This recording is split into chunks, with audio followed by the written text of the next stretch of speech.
Pois é, são estilos de vida, né? Aqui comigo está o nutricionista Takeo Kimoto, seja muito bem-vindo Obrigado. aqui com a gente no Santa Catarina no Ar, para a gente falar um pouquinho de alimentação. A gente viu ali um estilo de vida, comendo mais frutas, verduras, tudo muito natural, né? Agora a gente quer falar um pouquinho para o pessoal de casa de um equilíbrio, na verdade, né? Ora se fala muito, vamos tirar fruta, vamos tirar verdura, vamos comer só proteína, por exemplo. Ora se fala em só frutas e tirar proteína. Queria que você falasse um pouquinho para a gente o que é o ideal, sobre esses, de certa forma, alguns modismos que as pessoas também...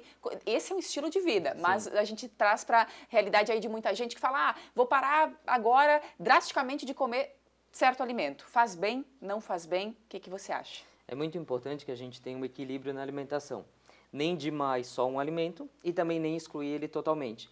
Quando se faz a exclusão de algum alimento por uma opção de vida ou porque tem alguma restrição alimentar, é muito importante que a gente faça uma substituição adequada. Então, se eu tiro um alimento, fonte de proteína da minha dieta, eu tenho que complementar com outros alimentos que também contêm proteína.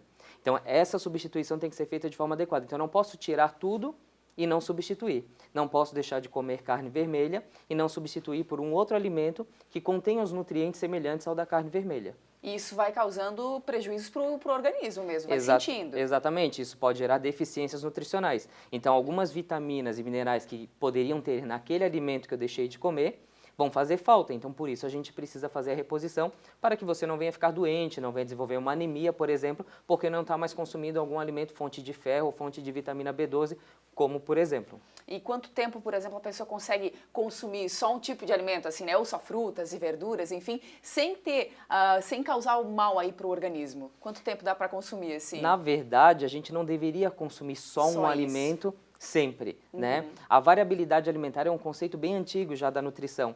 E a gente precisa sempre trazer isso de volta, porque eu preciso ingerir nutrientes diferentes, alimentos diferentes, para poder ter nutrientes diferentes disponíveis para o meu organismo funcionar bem. Então, a gente não pode ser nem 8 nem 80. Tem que ter um equilíbrio e sempre pensando na individualidade. Aquele alimento que pode fazer muito bem para mim, né, e ser um alimento saudável pode não ser um alimento interessante para você. Então, você não vai consumir, mas você tem que consumir alguns outros que sejam interessantes e que tenham esses nutrientes que você também precisa. Entendi, para substituir, né? Agora, o que esse casal faz de produzir o próprio alimento, isso é muito positivo. Isso é muito interessante, porque sobretudo hoje num período onde a gente tem altas concentrações de agrotóxicos, né, de compostos que não fazem bem para a nossa saúde, você produzir os seus alimentos, você está tendo uma alimentação extremamente saudável, né? Agora, eu preciso produzir todos os alimentos que eu preciso, né, necessários para eu ter saúde, e não ficar só comendo frutas o dia inteiro, ou não ficar comendo só verduras, legumes.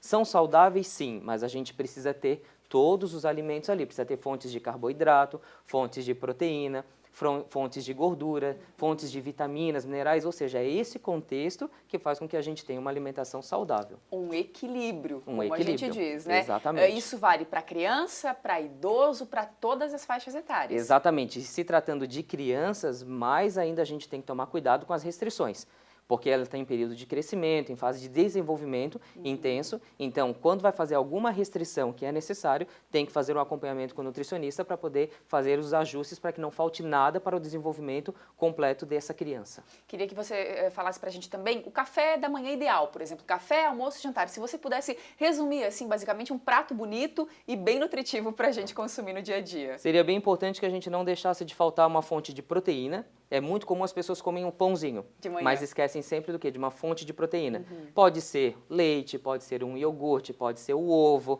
né? Então, a gente precisa de uma fonte de proteína. Frutas, e aí você vai trabalhar com aquela que você tem em casa, trabalhar com aquelas que são da época. Com certeza elas vão ter menos agrotóxicos, são mais baratas, são mais acessíveis para o nosso dia a dia, mas sempre ter uma porção de fruta e uma porção de carboidrato. E aí esse carboidrato pode ser também vindo já de algumas frutas que são mais ricas em carboidrato, mas pode ser o pão que você gosta, pode ser, para algumas pessoas gostam de comer uma batata doce de manhã, pode ser uma panqueca, uma crepioca, e aí dá pra gente brincar bastante com esse cardápio. Você falou em leite, para quem é vegano, leite de soja substitui? Pode ser o leite de soja, pode ser também outros leites vegetais. Hoje a gente tem leite de amêndoa, leite de castanha, uma infinidade, né? Leite de coco, então a gente pode estar trabalhando aí várias opções de leite. No almoço? Almoço, a gente tem que pensar bastante salada. Eu sempre digo para meus pacientes, metade do prato de salada, né? Para que a gente tenha ali bastante fibra para gerar saciedade, diminuir a absorção de algumas gorduras indesejáveis, melhorar a função intestinal. Comer devagar também é muito importante, porque as pessoas comem muito rápido, ficam ligadas no celular, não estão prestando atenção no que estão comendo. Almoço em menos de 10 minutos. E olha, e arroz e feijão é o básico do dia a dia, e eu sempre digo, o simples é sempre muito saudável. Então, o velho e o antigo arroz com feijão é saudável, uma proteína, carne, frango ou peixe, você está comendo de forma super saudável para o seu dia a dia. E no jantar? No jantar, aí depende do que a gente está focando, né? Aí são estratégias que a gente trabalha. Algumas pessoas a gente pode restringir o carboidrato à noite, né? Então, tirar arroz, feijão, macarrão, pão, não come. Come só salada e uma proteína. É uma estratégia? Sim. Para todo mundo? Não. Porque eu preciso saber como que é a rotina dele. Se eu tirar o carboidrato de algumas pessoas à noite, eu posso diminuir uma produção de melatonina, que é o hormônio que faz a gente dormir. E aí, se é uma pessoa que já tem uma tendência à insônia, eu posso fazer o quê? Piorar o sono dela, que já não é bom. Então, tá vendo que a gente não pode cair nos modismos. Ah, todo mundo deve tirar carboidrato à noite. Não, né? Tem que ser bem ajustado. Cada um é cada um. Então vale, Exato. né, uma dieta certinha para cada pessoa. Muito obrigada, Perfeito. viu, por tirar as nossas dicas, as nossas dúvidas e nos dar dicas super importantes nessa Imagina, sexta-feira. eu que Bom agradeço. dia para você. Bom dia.